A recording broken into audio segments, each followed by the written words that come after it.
The stars looked different from the bridge of the UES Defiance. Captain Jake Morrison stood at the large viewing window, watching alien ships move in perfect formation around his vessel. 3 years had passed since humanity joined the Galactic Federation, but he still felt like an outsider looking in. "Captain, we're receiving docking instructions from the Zephyrian flagship," said Commander Lisa Park from her station. Her fingers moved across the control panel with practiced ease, translating the complex alien signals into something their human systems could understand. Jake nodded and walked back to his command chair. The Defiance was humanity's pride, built with the best technology Earth could offer. Steel hull reinforced with titanium plating, nuclear reactors powering massive railguns and missile systems that could level a city block. To human eyes, she was beautiful and deadly. To alien eyes, she was primitive and crude. The docking bay of the Zephyrian flagship buzzed with activity. Insect-like creatures moved with mechanical precision, their multiple arms working on different tasks at once. Admiral Clixta approached Jake's group, her compound eyes reflecting the bright lights of the bay. "Captain Morrison," she clicked in perfect English, though her translator gave her voice a metallic tone. "Welcome to the joint training exercise. I trust your vessel is ready for basic maneuvers?" "Basic maneuvers." Jake kept his expression neutral, but Lisa shifted beside him. The insult was clear, wrapped in diplomatic language. "The Defiance is ready for whatever you have planned, Admiral." Clixta's mandibles clicked in what might have been amusement. How refreshing, human confidence even when faced with superior technology. She gestured to the massive hangar around them. "Your species has much to learn about proper warfare." As they walked through the ship, Jake noticed the differences. Everything was smooth, clean, and efficient. Energy weapons hummed quietly in their mounts, while force field generators created invisible barriers stronger than any armor. The corridors curved in organic patterns designed by minds that thought in 3 dimensions instead of human straight lines. "Impressive," Lisa whispered. "Their power systems are centuries ahead of ours." Lieutenant Commander Alex Turner, their chief engineer, was examining a wall panel with obvious interest. "Look at this energy distribution. They're using quantum field manipulation for basic lighting. We're still burning fuel like cavemen." Their tour guide, a young Zephyrian officer, overheard and clicked approvingly. "Finally, some humans who understand the gap between our civilizations. Your kinetic weapons and chemical explosives are so historical." Jake bit back his first response. Humans had been using historical weapons to kill each other for thousands of years. They worked. The briefing room was a masterpiece of alien engineering. Holographic displays showed star maps and fleet positions in perfect detail. Representatives from 3 major alien civilizations sat around a curved table that seemed to grow from the floor itself. Admiral Clixta took her place at the head of the table. Beside her sat General Thane of the Karathi, his reptilian scales gleaming under the soft lights. Across from him, Commander Zara of the Veltar floated in a containment field, her energy form shifting between blue and purple. "The purpose of this exercise," Clixta began, "is to demonstrate proper fleet coordination against a simulated enemy force. Each species will contribute according to their traditional strengths." The hologram changed to show battle formations. Zephyrian ships moved in geometric patterns, precise and calculated. Karathi vessels formed defensive walls, their heavy armor gleaming. Veltar craft danced between them like living lightning. And the humans? General Thane's voice was a low rumble. "What formation will they take?" Clixta's compound eyes fixed on Jake. "The human vessel will observe from a safe distance. This exercise is designed to showcase advanced tactical thinking, not improvisation." Jake felt his jaw tighten. 3 years of diplomatic meetings, trade agreements, and cultural exchanges, and they still saw humans as children, playing with dangerous toys. Lisa leaned forward. "With respect, Admiral, the Defiance has a full crew trained in fleet operations. We can contribute more than observation." Commander Zara's energy form pulsed brighter. "Fascinating. The humans wish to participate in real warfare. Tell me, Captain Morrison, how many galactic conflicts has your species resolved?" "None," Jake answered honestly. "How many advanced tactical systems have you developed?" "By your standards? None." "How many enemy fleets have you defeated using proper coordination?" Jake paused. "None." The 3 alien commanders exchanged looks. General Thane spoke first. Then perhaps you understand why we assign you to observation duty. Warfare at this level requires centuries of experience, not enthusiasm. The meeting continued for 2 hours. Jake listened as they discussed battle tactics that sounded more like dance choreography than combat. Ships would move in predetermined patterns, engaging at specific ranges with approved weapons. There were rules about targeting priorities, acceptable losses, and honorable retreats. It was nothing like human warfare. Nothing like the desperate, brutal struggles that had shaped his species for millennia. After the briefing, Jake and his officers returned to the Defiance. The contrast was stark. Where alien ships hummed with quiet efficiency, human vessels rang with the sounds of machinery and voices. Where alien corridors curved in artistic beauty, human passages ran straight and functional. "They think we're barbarians," Alex said, running his hand along a steel bulkhead. All this talk about advanced tactics and proper warfare. Lisa pulled up tactical displays on her screen. "Look at their formations. Everything's predictable. They move like they're following a script." "Maybe they are," Jake said thoughtfully. "Maybe that's the problem." Chief Petty Officer Maria Santos entered the bridge, her uniform marked with grease from the weapon systems. "Captain, I've been monitoring their communications." "These exercises they run, they're more like performances than battles." Jake raised an eyebrow. "Explain." "Both sides know exactly what the other will do. The Zephyrians always use formation Beta 7 for opening moves. The Karathi always respond with defensive pattern 12. It's like watching the same play over and over. What about the Veltar? They're the wild card, but even they follow patterns.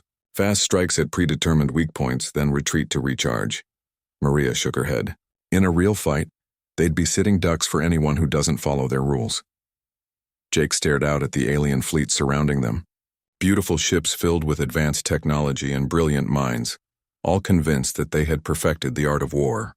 They saw conflict as a mathematical equation with proper solutions and acceptable variables. They had never faced an enemy that refused to follow the equation. They had never fought someone who changed the rules in the middle of the game. They had never met humans. "Lisa, pull up our tactical database, everything we have on human military history." "All of it?" Jake smiled for the first time since boarding the alien ship. "All of it. From the Greeks at Thermopylae to the guerrillas in Afghanistan, from naval battles in the Pacific to street fighting in Stalingrad. Every dirty trick, every desperate gambit, every time humans refused to lose even when they should have." As his officers worked, Jake looked out at the alien fleet one more time. They thought they knew war. They were about to learn the difference between fighting and surviving. The exercise would begin tomorrow. The aliens expected a demonstration of proper tactics and civilized warfare. They were going to get something else entirely. The alarm that woke Jake Morrison was not the gentle chime of a scheduled exercise. It was the harsh blare of a combat alert, echoing through the corridors of the UES Defiance like a scream in the dark. "Captain, to the bridge." Lisa's voice cut through the noise. "We have a real situation." Jake threw on his uniform and ran through corridors filled with rushing crew members. The Defiance had been docked with the Federation fleet for the joint training exercise, but something had gone very wrong. The bridge was chaos-controlled. Officers worked at their stations with focused intensity, while holographic displays showed tactical information streaming in from across the system. Lisa met him at the command chair, her face grim. "The Ravager horde just dropped out of hyperspace at the edge of the Kepler 442 system," she reported. 47 ships, including 3 dreadnoughts. "They're heading straight for the colony worlds." Jake felt his stomach drop. The Ravagers were the Federation's worst nightmare come true. Where other alien species followed rules and traditions, the Ravagers simply destroyed everything in their path. They had wiped out 12 star systems in the past 5 years, leaving nothing but empty space and radiation. "What's our status?" "All Federation ships are moving to intercept. Admiral Clixta is coordinating the defense." Lisa paused. "She's assigned us to rearguard duty. Says we should stay back and observe how real warfare is conducted." The main screen showed the Federation fleet deploying in their perfect formations. Zephyrian ships took point in their geometric patterns, while Karathi vessels formed defensive walls behind them. The Veltar danced between them like lightning, their energy weapons charging for the coming battle. Alex arrived on the bridge, still pulling on his jacket. "Captain, I've run diagnostics on all systems. We're ready for combat operations." "Combat operations?" Jake almost laughed. We're supposed to watch from the back and learn how civilized species handle real threats. Maria Santos emerged from the elevator, her hands still dirty from working on the weapon systems. Sir, I've been monitoring Ravager communications. These aren't like the training scenarios. They don't follow any patterns at all. Jake studied the tactical display. The Ravager fleet was approaching in what looked like complete chaos. Ships of different sizes moved at different speeds, some racing ahead while others lagged behind. There was no visible formation, no apparent strategy. Maybe they're not as organized as we thought, Lisa suggested. Or maybe, Jake said slowly, they're organized in a way the Federation doesn't understand. The first engagement began at maximum weapons range. Zephyrian ships opened fire with their precision energy beams, each shot calculated to disable specific systems on enemy vessels. It was beautiful to watch, like a deadly ballet performed against the stars. The Ravagers responded by doing something completely unexpected. Instead of returning fire or maneuvering into defensive positions, they scattered in all directions. Some ships dove toward the system's star, others climbed toward empty space, and a few simply stopped moving altogether. What are they doing? Lisa asked, staring at the display in confusion. Admiral Clixta's voice came over the communication system, addressing the entire fleet. Maintain formation Beta 7. The enemy is attempting to confuse our targeting systems. Continue with standard engagement protocols. The Zephyrian ships adjusted their formation, trying to track multiple targets at once. Their precise shots became less accurate as they struggled to predict enemy movement. The Karathi moved forward to provide defensive support, their heavy armor gleaming as they prepared to absorb enemy fire. That's when the Ravagers showed their true nature. The ships that had seemed to retreat suddenly turned back, coming from 3 different directions at once. The ones that had stopped were revealed to be launching smaller attack craft like angry hornets pouring from a disturbed nest. The ones diving toward the star used its gravity to slingshot back at incredible speed. They're not random at all, Alex breathed, watching the display. They're using chaos as a weapon. The Federation formation began to buckle under the unexpected assault. Zephyrian ships designed for precision targeting couldn't handle the swirling melee. Karathi vessels built for frontal defense found themselves attacked from above and below. Even the Veltar, with their speed and energy weapons, struggled against enemies that refused to fight in predictable patterns. Jake watched as a Ravager ship, damaged and venting atmosphere, deliberately rammed into a Zephyrian cruiser. Both ships exploded in a brilliant flash, taking nearby vessels with them in the blast. Did that ship just commit suicide? Lisa asked in shock. Suicide attack, Jake corrected grimly. We call them kamikaze runs. Very effective if you're willing to die for the cause. The Federation fleet was losing, not because they lacked firepower or technology, but because they were fighting an enemy that didn't follow their rules. Admiral Clixta's perfectly calculated tactics meant nothing against opponents who embraced chaos and death. Captain, Maria said urgently, I'm reading massive casualties across the Federation fleet. They're requesting all available ships to join the engagement. Even us? Lisa checked her communications panel. Negative. We're still ordered to maintain position and observe. Jake stared at the battle raging before them. Good people were dying because their commanders couldn't adapt to an enemy that fought differently. The Federation's advanced technology and centuries of tactical experience were useless against opponents who valued victory over honor. Alex, what's our weapon status? All systems ready, Captain. Railguns loaded, missiles armed, point defense active. Maria, crew status? All hands at battle stations, sir. Ready for combat. Jake looked around his bridge. These were humans, descended from a species that had spent millions of years fighting for survival. They understood warfare not as an art or a science, but as a desperate struggle between life and death. Lisa, tactical analysis. If we were to engage the Ravagers, what would be our best approach? Lisa's fingers flew over her console. Their formation looks chaotic, but there's a pattern. The scattered ships are actually covering specific approach vectors. If we could break their coordination, how? Target their command ship. It's the one in the center, pretending to be damaged. Take it out and their whole strategy falls apart. Jake nodded. The Federation fleet was still trying to engage multiple enemies at once, following their doctrine of measured responses and calculated risks. They were failing because they thought like mathematicians instead of survivors. Captain, Alex said quietly, Admiral Clixta's direct orders were to observe and learn. And what have we learned? Alex smiled grimly. That their way isn't working.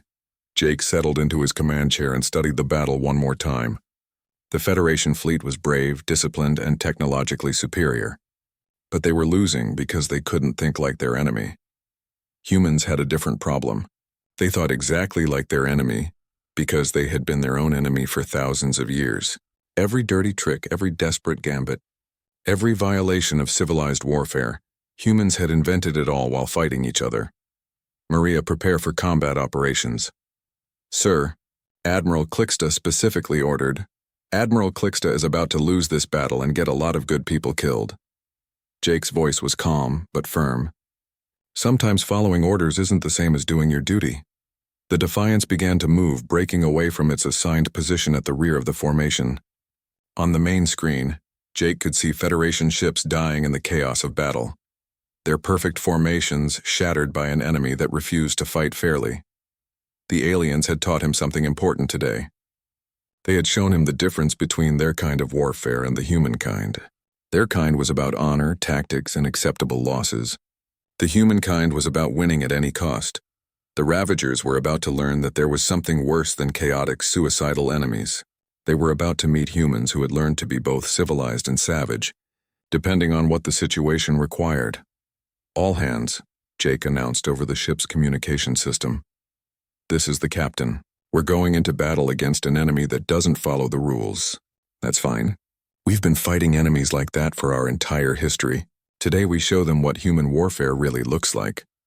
The UES Defiance accelerated toward the battle, leaving safety and orders behind. The real fight was about to begin. The UES Defiance cut through space like a bullet fired from the shadows. While the Federation fleet engaged the Ravager horde in their traditional formation battles, Jake Morrison took his ship on a path that would have horrified his alien allies. Captain, Admiral Clixta is demanding we return to position, Lisa reported from her station. She says we're disrupting the battle plan. Tell her we're experiencing communication difficulties, Jake replied, never taking his eyes off the tactical display. Alex, how long before our transmitters are magically fixed? The engineer grinned. Oh, at least 20 minutes, sir. Maybe longer if we encounter some unexpected technical problems.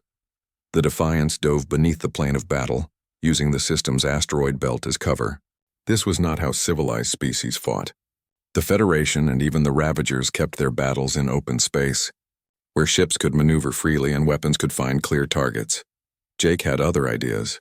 Maria, deploy mining charges in the asteroid field. Set them for remote detonation. Sir, those are construction explosives, not weapons. Today, they're whatever we need them to be. Jake watched as Ravager ships pursued damaged Federation vessels through the asteroid field. Sometimes the best weapon is the one your enemy doesn't see coming. The Defiance moved through the asteroids like a shark hunting in a coral reef. Her dark hull blended with the space rocks, and her minimal energy signature made her nearly invisible to enemy sensors. This was not honorable combat. This was predator behavior. Lieutenant Ben Clark led the boarding party preparations, checking equipment that would have shocked alien observers. Human Marines carried slug throwers loaded with explosive rounds, plasma cutters designed for ship repair, and improvised weapons that looked more like construction tools than military hardware. Remember, Ben told his teams, these aren't training exercises. Ravager ships don't have safety protocols or surrender procedures. We go in hard, we go in fast, and we make sure nothing follows us out. On the main battlefront, the Federation fleet was losing ground. Their precise formations had been shattered by Ravager suicide attacks, and their calculated tactics couldn't cope with enemies who treated their own lives as expendable resources. Jake watched a Zephyrian cruiser explode as 3 Ravager fighters deliberately crashed into its engines. The aliens fought with honor and discipline even as they died. They couldn't understand an enemy that valued destruction over survival. Target acquired, Lisa announced. Ravager command ship bearing 270. It's pretending to be damaged, but I can see weapon systems powering up. Distance? 12 kilometers and closing. They haven't detected us yet, Jake smiled coldly. The Ravagers were good at deception, but they had learned their tricks fighting civilized species. They expected their enemies to announce their presence with targeting scans and weapon locks. They didn't expect predators to stalk them through asteroid fields. All stop. Maria, prepare the railgun for a single shot, maximum power. Sir, at this range we can't miss, but we also can't hide after we fire. We won't need to hide. Ben, are your boarding teams ready? Ready and eager, Captain. The Defiance drifted silently behind a large asteroid, her weapons trained on the unsuspecting Ravager command ship. Jake could have destroyed it with missiles or energy weapons, following standard Federation doctrine. Instead, he chose a weapon that was older than spaceflight itself. Fire.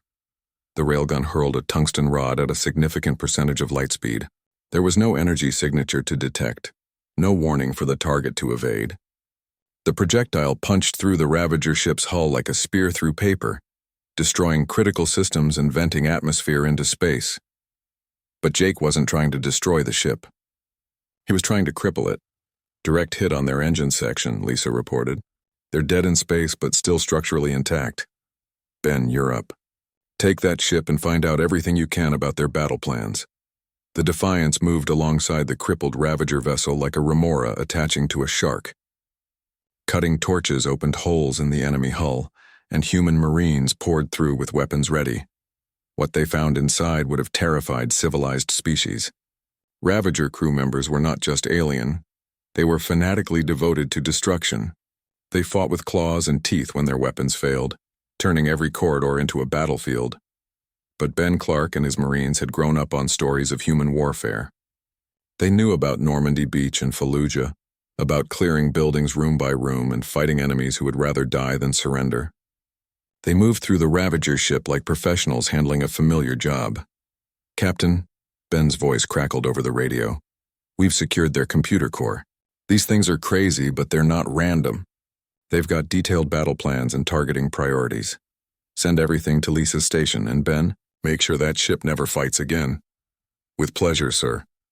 While his boarding team worked, Jake turned the Defiance toward the main battle. The mining charges he had planted earlier were about to prove their worth. A group of Ravager ships was chasing damaged Federation vessels through the asteroid field, herding them like wolves driving prey. They thought they were hunting. They didn't realize they were entering a trap. Maria, detonate charges 7 through 12. The explosions lit up space like a string of deadly fireworks. Asteroids shattered into deadly fragments, creating a storm of debris that no ship could navigate safely. 3 Ravager vessels were caught in the blast, their hulls torn open by rock fragments moving at orbital velocity. The 4th Ravager ship tried to escape, but Jake was already moving to intercept. The Defiance emerged from the asteroid field, like an ancient submarine surfacing to attack a convoy. This is impossible. The voice on the communication channel was Admiral Clixta, broadcasting to the entire fleet. Human vessel, your tactics are completely unpredictable. How are we supposed to coordinate with chaos? Jake opened his own channel, broadcasting on all frequencies. Admiral, with respect, you're not supposed to coordinate with us. You're supposed to let us do what we do best. The Ravager ship that had escaped the asteroid trap was now facing the Defiance in open combat. Its captain, if Ravagers had captains, apparently decided to ram the human vessel in a final suicide attack. Jake had been expecting that. Lisa, give me a firing solution on their approach vector. Maria, prepare the point defense systems. The Ravager ship accelerated directly toward them, its damaged hull sparking with electrical fires. At the last moment, Jake ordered evasive maneuvers that brought the Defiance alongside the enemy vessel instead of away from it. The Ravager ship's suicide run took it straight into a spread of missiles that the Defiance had, deployed like naval mines. The explosion was spectacular and final. Ben, report from the captured ship. We've got their complete battle plan, Captain, and sir, they were specifically targeting colony worlds with children. This wasn't just a raid, it was going to be genocide. Jake felt something cold settle in his chest. The Federation fought with rules and honor because they had the luxury of civilization. Humans fought differently because they remembered what it was like to face extinction. All stations prepare for full combat operations. We're going to show these Ravagers what happens when they threaten human settlements. The UES Defiance turned toward the main battle, where Federation ships were still dying in their beautiful formations. Jake had learned everything he needed to know about Ravager tactics, and now it was time to put that knowledge to use. The aliens believed they knew war. They had spent centuries refining it into an art form, with rules and traditions that made sense to civilized minds. But they had never faced an enemy that combined the savagery of the Ravagers with the intelligence of a spacefaring civilization. They had never fought humans who were truly angry. All hands. "This is the captain," Jake announced over the ship's communication system. "We just learned that the enemy was planning to attack civilian colonies. They were going to target children. I don't know about the rest of you, but that makes this personal for me." Throughout the ship, human voices responded with a sound that would have chilled alien observers.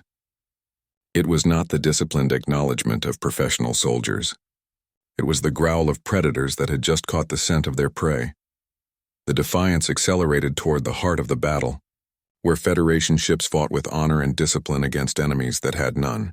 The real war was about to begin, and Jake Morrison was going to teach the galaxy what human warfare looked like when the gloves came off.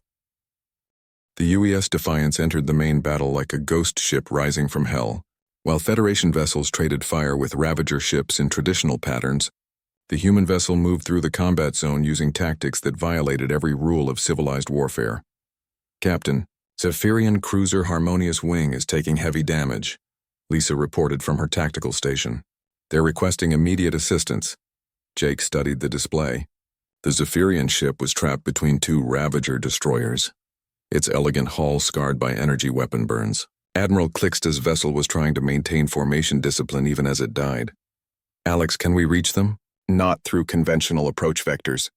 The Ravagers have crossfire patterns that would shred us if we come in normally." "Then we don't come in normally." Jake turned to Maria Santos at the weapons station. "Remember the Trojan horse?" Maria's eyes lit up with understanding. "You want to hide inside something they won't shoot at?" "Exactly. Lisa, target that dead Karathi freighter drifting at bearing 185. We're going to push it." What followed would become legendary among human military historians and give nightmares to alien tacticians for generations. The Defiance positioned herself behind the wreckage of a destroyed cargo ship, using her engines to push the Hulk directly toward the Ravager forces. From the outside, it looked like debris drifting through the battle zone. Ravager sensors detected a dead ship with no life signs, no active weapons, and no threat potential. They ignored it completely, focusing their attention on the Zephyrian cruiser that was fighting back with increasingly desperate energy. When the wreckage was 50 meters from the nearest Ravager destroyer, the Defiance suddenly emerged from behind it like a predator bursting from ambush. Her railguns opened fire at point-blank range, punching tungsten rods through enemy armor with devastating effect. "Direct hits on their engine core and weapon systems," Lisa announced with satisfaction. That destroyer is dead in space, but Jake wasn't finished. Instead of pulling back to a safe distance like any civilized captain would do, he ordered the Defiance to ram the crippled enemy vessel. Not to destroy his own ship, but to use the enemy hull as a shield while engaging the second Ravager destroyer. The collision sent shockwaves through both vessels. Emergency lights flickered on the human ship as hull plates buckled and atmosphere alarms wailed. But the Defiance survived, locked against the enemy ship like a parasite feeding on its host. "Ben, take your Marines through that breach we just made. I want that ship secured and turned into a weapons platform." "Aye, Captain. This is going to be messy." While Ben's team fought room-to-room battles inside the captured Ravager ship, Jake used its weapon systems against the second destroyer. The enemy captain found himself under attack from his own allies' guns, operated by humans who had no interest in fair play or honorable combat. Dr. Karen Ellis, the ship's science officer, had been watching the battle from her laboratory. Now she contacted the bridge with an idea that would have horrified medical ethicists across the galaxy. "Captain, I've been analyzing Ravager physiology from the bodies we recovered. Their respiratory system is extremely sensitive to certain chemical compounds." "What kind of compounds?" "The kind we use to sterilize medical equipment. If we could introduce it into their ship's atmosphere." Jake understood immediately. Chemical warfare. Banned by the Geneva Convention and every interstellar treaty since first contact. "Sir, the Geneva Convention was written for fighting humans. These things were planning to murder children." Jake made his decision in less than a second. "Do it, but make sure our people have protection gear." What happened next would be debated in military academies for decades. The Defiance used her medical manufacturing systems to produce chemical agents that were technically cleaning supplies. Ben's Marines deployed these throughout the captured Ravager ship. turning life support systems into delivery mechanisms for substances that were harmless to humans, but lethal to their enemies. The second Ravager destroyer surrendered within minutes, not because they were defeated in honest combat, but because they were being slowly poisoned by enemies who fought without honor or restraint. Admiral Clixta is requesting our status, Lisa reported, her voice carefully neutral. Jake could hear the shock and horror in the alien commander's transmitted messages. The Federation fleet was winning, but they were winning because humans had introduced warfare concepts that their civilized minds could barely comprehend. Tell her we're fine and continuing combat operations. The Defiance released herself from the captured Ravager ship, leaving Ben's Marines to secure the vessel and turn its weapons against other enemy forces. Jake had effectively doubled his firepower by stealing an enemy ship and converting it into an ally. But he wasn't done breaking rules yet. Karen, how much medical nanobots do we have in storage? About 50 kilograms. Why? Can you program them to repair our hull breaches from the outside? Theoretically, yes, but they're designed for biological tissue, not metal. Make them work on metal. We're going to fix our battle damage while we're still fighting. This violated another fundamental rule of space combat. Ships were supposed to withdraw from battle for repairs, allowing enemies time to regroup and reinforcements to arrive. Jake had no intention of giving the Ravagers any breathing room. The Defiance continued fighting while clouds of microscopic robots swarmed over her hull, sealing breaches and reinforcing damaged sections. To outside observers, it looked like the human ship was healing itself, growing stronger even as the battle continued. Alex Turner had been monitoring enemy communications from his engineering station. Now he brought Jake information that changed everything. Captain, I've cracked their command frequencies. The Ravagers aren't just trying to destroy the Federation fleet. They're calling for reinforcements. 3 more fleets are jumping into the system in about 30 minutes. Jake felt his blood run cold. The Federation forces were barely holding against 1 Ravager fleet. 3 more would mean the complete destruction of everything in the system, including the colony worlds they were supposed to protect. How many ships total? Over 200, including dreadnoughts that our sensors can barely track. Jake looked around his bridge. His crew was tired, his ship was damaged, and they were about to face odds that would make their current battle look like a training exercise. Any rational commander would order an immediate retreat to save what forces they could. But Jake Morrison had grown up reading about humans who faced impossible odds and won anyway. He thought about Thermopylae, where 300 Spartans held off an army. He remembered the Alamo, where brave people died to buy time for others to live. He recalled stories of pilots ramming their planes into enemy ships when their ammunition ran out. Lisa, send a message to all Federation ships. Tell them we have 30 minutes to end this battle and prepare for a much bigger fight. Sir, even if we destroy every Ravager ship currently in the system, we can't handle 3 full fleets. We're not going to fight 3 fleets, Jake said quietly. We're going to make sure they don't want to fight us. He opened a channel to the captured Ravager ship, where Ben's Marines were still securing enemy positions. Ben, I need you to download everything from their computer systems. Battle plans, fleet locations, command codes, everything. Already on it, Captain. These things keep detailed records of every ship they've destroyed and every world they've sterilized. It's like a trophy collection. Jake smiled, but there was no warmth in it. Good, because we're going to turn their own records against them. The battle raged around them as Jake formulated a plan that would have been impossible for any civilized species to conceive. He was going to use the Ravagers' own bloodthirsty nature as a weapon against them. The Federation fleet continued to fight with honor and discipline, trading fire with enemies who respected neither quality. But now they had human allies who understood that sometimes survival required abandoning honor altogether.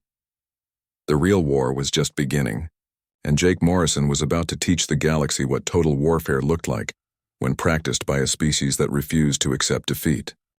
The captured Ravager command ship became the key to everything. While Ben Clark's Marines secured the vessel room by room, Dr. Karen Ellis worked frantically in the ship's computer core, downloading terabytes of enemy intelligence. Captain, Karen's voice crackled over the communication system, you need to see this. The Ravagers don't just keep records of their victories. They keep detailed psychological profiles of every species they've encountered. Jake studied the data streaming across his command screen. The Ravagers had fought dozens of civilizations, across the galaxy, and they had detailed analysis of how each species responded to different types of warfare. The information was chilling in its thoroughness. They know exactly how to break Federation morale, Lisa observed, reading over his shoulder. Targeted strikes against civilian populations, disruption of supply lines, psychological warfare designed to make commanders hesitate. But look at this, Alex pointed to another section of the data. They've never fought humans before. Their entire psychological profile section for our species is blank. Jake felt a cold smile cross his face. The Ravagers had spent centuries learning how to defeat honorable enemies who followed predictable patterns. They had no experience with opponents who fought like humans. Karen, can you access their fleet communication systems? Already working on it. These things use quantum encrypted channels, but their own command codes are breaking the encryption for us. Perfect.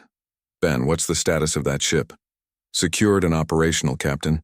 My Marines have turned their weapon systems against their own fleet. We've already taken out 2 more Ravager destroyers using their own guns. The main battle was winding down. Federation ships, supported by the unexpected tactics of the UES Defiance, had managed to destroy or disable most of the Ravager fleet. But Jake's attention was focused on the larger threat approaching the system. Lisa, time until the reinforcement fleets arrive? 18 minutes, Captain. Jake opened a channel to Admiral Clixta's flagship. The Zephyrian commander's image appeared on his screen, her compound eyes reflecting the chaos of her own damaged bridge. Captain Morrison, she began, your tactics have been effective, but highly irregular. The Federation Council will need to review your methods after this engagement. Admiral, with respect, we have bigger problems. 3 more Ravager fleets are about to arrive, and our combined forces can't handle them in conventional battle. Then we will retreat and call for reinforcements. No. Jake's voice was firm. We're going to end this threat permanently. Clixta's mandibles clicked in agitation. Explain. The Ravagers think they understand warfare because they've conquered so many civilizations, but they've never met an enemy that fights the way we do. We're going to use that against them. Jake outlined his plan to the gathered alien commanders. What he proposed would have been considered war crimes by civilized species. It involved deception, psychological warfare, and tactics that deliberately targeted enemy morale rather than military objectives. General Thane of the Karathi was the first to object. Captain Morrison, what you suggest violates every principle of honorable combat. We do not fight wars by terrifying our enemies into submission. Why not? Jake asked simply. If terror saves, lives on both sides, isn't that more moral than honor that gets people killed? Commander Zara of the Veltar pulsed with conflicted energy patterns. Your methods are effective, but they change the nature of warfare itself. If we adopt human tactics, we become something different than what we were. Maybe, Jake agreed. But you'll be alive to worry about it. The debate was cut short by Lisa's urgent announcement. Enemy fleets are dropping out of hyperspace. 3 full battle groups, just as predicted. The tactical display lit up with new contacts. Over 200 Ravager ships appeared at the edge of the system, their dark hulls moving in the chaotic patterns that had served them so well against civilized opponents. All Federation ships maintain defensive positions, Admiral Clixta ordered. Prepare for, belay that, Jake interrupted. Karen, are you ready? Communication systems are online, Captain. We have full access to Ravager command frequencies. Jake took a deep breath. What he was about to do would either save the system or damn his soul, possibly both. This is Captain Jake Morrison of the UES Defiance, broadcasting on all Ravager frequencies. You've made a mistake coming here. The response was immediate and predictable. Ravager commanders began transmitting threats and boasts about the destruction they would unleash on the system. Their words were translated by Federation computers into a stream of violence and hatred. Jake waited for them to finish, then began his own transmission. We know who you are, he said calmly.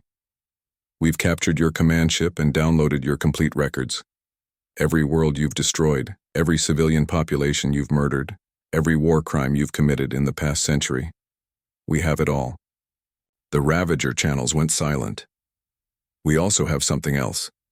We have the locations of your homeworlds, your supply bases, and your civilian populations. The same populations you've been so eager to slaughter in other systems. Jake paused, letting that sink in before continuing. Here's what's going to happen. You're going to turn around and leave this system. You're going to cease all military operations against Federation worlds. And you're going to surrender your war criminals for trial. The silence stretched for nearly a minute before Ravager commanders began broadcasting again. Their messages were filled with rage and promises of vengeance. Jake smiled coldly. I hoped you'd say that. Ben, execute Phase 2. On the captured Ravager ship, Ben Clark activated systems that his Marines had spent the last hour preparing.